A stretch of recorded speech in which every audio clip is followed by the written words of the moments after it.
Welcome to the deep dive.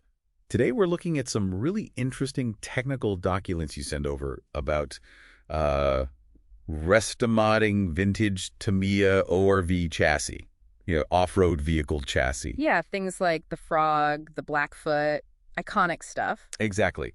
And the goal here seems to be taking these classics and making them handle modern power, Yeah. pushing them way beyond what they could originally do. That's the core idea. It's this balance, right? Keep the vintage character, but fix the weak spot so they can actually perform reliably with today's motors and batteries. It's Yeah. about durability and speed. Okay, let's dive in. The source material immediately flags the original Tamiya ORV gearbox. Legendary, maybe, but definitely flawed. Oh, yeah. Especially that stock differential. It was, well, notorious for failing. That clicking sound under power, that's usually the diff letting go. Right, the click of death. And another big thing was the motor mount just fixed holes, so you were really stuck with limited gearing choices. Severely limited. So the challenge is, how do you actually fix those fundamental problems? And your notes highlight two key upgrades. What's the first one? Okay, first up is the MIP Super Ball Differential. That's part number 162N. It's pretty much the go-to fix. Super durable, plus you get tunable limited slip action. Nice. And there's a specific gear it needs. Yep, absolutely crucial. It has to run the MIP 48-tooth spur gear. That's MIP part 16211. It's designed as a system. Got it.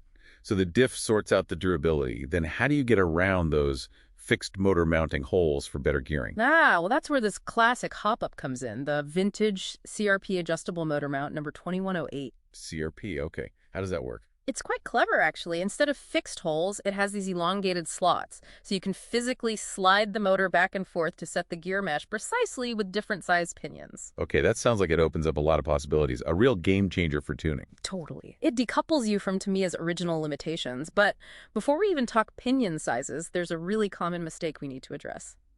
Gear pitch. Ah, yes, titch compatibility. What's the deal there? So the source mentions 1.08p, which is actually a typo. It should be 0.8 module. That's the metric standard Tamiya used on these ORV gearboxes. 3.8 module, right. And this is critical. You cannot mix pitches.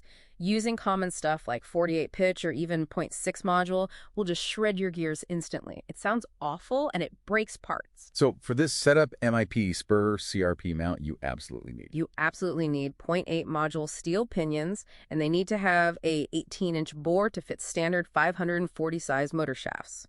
Steel is key for handling brushless power too. Okay, good clarification. So with the right diff, the adjustable mount, and the correct 0.8 mod pinions, what kind of flexibility does this actually give you in terms of gearing? Well, you can finally ditch that stock 16-tooth pinion, which was really limiting. With the CRP mount and that 48T MIP spur, you can realistically run pinions from about 17-tooth up to 20-tooth. 17 to 20. What about bigger? A 21-tooth is maybe possible, but it's really tight in there. It gets physically cramped inside the gearbox housing.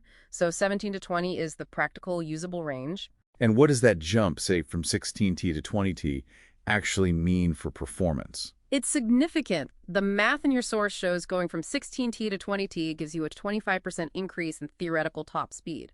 That's a massive jump you can really feel. Wow, okay, 25%. That's substantial. But big gains usually mean potential problems, right? Okay. What's the catch? Heat. Simple as that.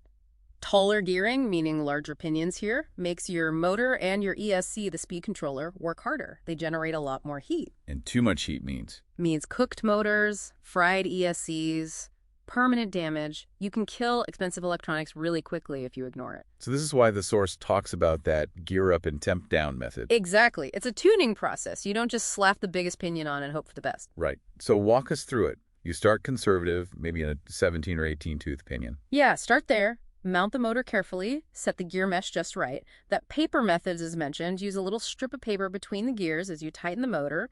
It gives you that tiny bit of necessary backlash. Okay, mesh set, then what? Then you run it. And not just a gentle cruise. Give it a proper, aggressive 5-minute run. Really push it like you normally would. 5 minutes hard running. Then immediately. Immediately check the motor temperature with an infrared temp gun. Aim it right at the motor can. This is non-negotiable. And what are the numbers we're looking for?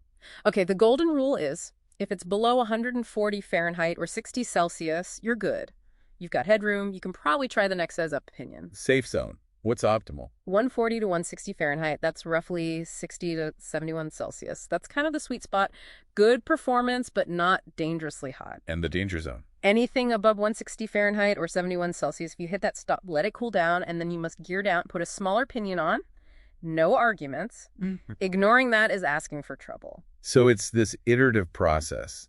Gear up a step, run hard for 5 minutes, check temps. Okay, maybe try one step higher. If too hot, step back down. Precisely. You dial it in for your specific motor, your battery, even the weather that day.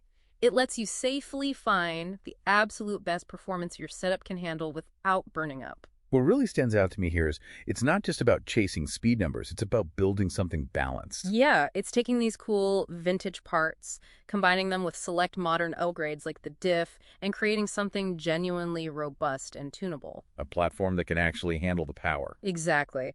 And that adjustable mount, the CRP piece, is the key tool. It lets you find that perfect gear ratio that works with your motor and how you drive instead of fighting against fixed limitations. So the final thought here isn't just go fast, is it? Not at all. I mean, the speed is fun, no doubt, but the real takeaway is about methodical tuning. Are you just bolting on parts, or are you actually creating a harmonious system? Using temperature as your guide transforms this from potentially fragile history into a reliable, modern performer that's incredibly fun to drive. It's about building something classic that can genuinely surprise people today.